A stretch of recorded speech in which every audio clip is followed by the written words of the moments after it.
Anong nangyari, Nay? Tulong! Tulungan niyo kami! Nay! Nay, sino gumawa sa inyo nito, Nay? Nay, sino?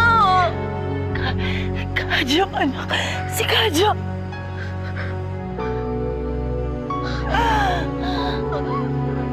Tulong!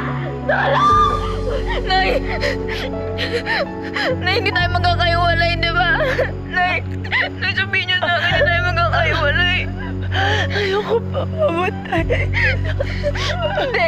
Nay, hindi kayo mamamatay, Nay! Nay, tumingin kayo sa akin na hindi kayo mamamatay, ha? Iwalay sa inyo. Tulong, Lola! Tulong, tulungan niyo kami! Tulong! Nay! Nay! Tulungan niyo kami! Andres! Karen, huwag ka mag-alala. Tutulungan kita, ha? Susi!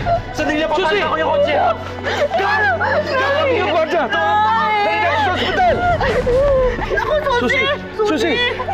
Susi! Tulungan niyo kami! Ma'am! Gwardiya! Susi! Kuya! Kuya! Bilisan sa ospital! Bilisan mo! Tulungan mo na ang nanay yung kotse! Juan! Kuya! Okay! Bilis! Bilis! Carmela, ipasok mo mga bata sa loob!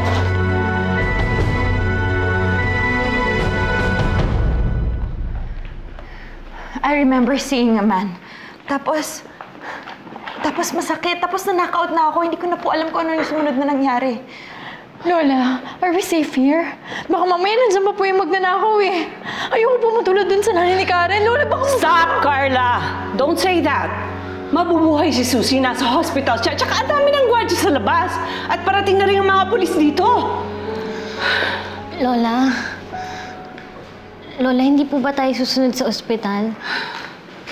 Lola, baka kailangan po tayo ni Karen. I know, Ana. Pero andun na ang Lola Sernan mo. Pati si Aldrin. Antayin na lang natin tawag nila, ha? What? Si Aldrin? Bakit sumama si Aldrin? Baka kung ano mangyari sa kanya?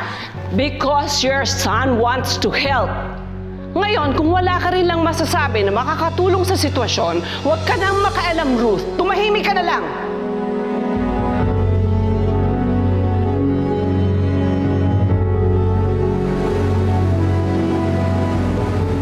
Papunta na kami ngayon sa ospital, kumpadre. It would really help kung ma-actionan ito ngayon agad-agad. Ipakulong niyo po si Kadyo. Siya po yung sinabi ni Inay na sumaksak sa kanya. Kadyo, Matibag po yung buong pangalan niya. Kilala po siya doon sa looban namin, doon sa dati namin tinitirhan. Nakarating na po kayo doon, nakapunta na po kayo doon. Ipakulong niyo po siya, Lolo, parang awa niyo na. Kumpadre, Kadyo, Matibag ang pangalan niya. Doon siya nakatira sa Islam area, sa may Payatas. Doon lang sa may Commonwealth Avenue. O, nakapunta na ako doon. Magpadala ka na ng mga tao doon. Maraming salamat. Tatanawin ko malaking utang na loob kapag nahuli ngayong gabi ang lalaki yan. Ay, huwag ka mag-alala. Mananagot si Kadyo sa nang ginawa niya sa nanay mo. Narinig mo yun? Makagat niya tayo kay Kadyo. Mapakulong na natin siya, Nay. Nay! Oh my God.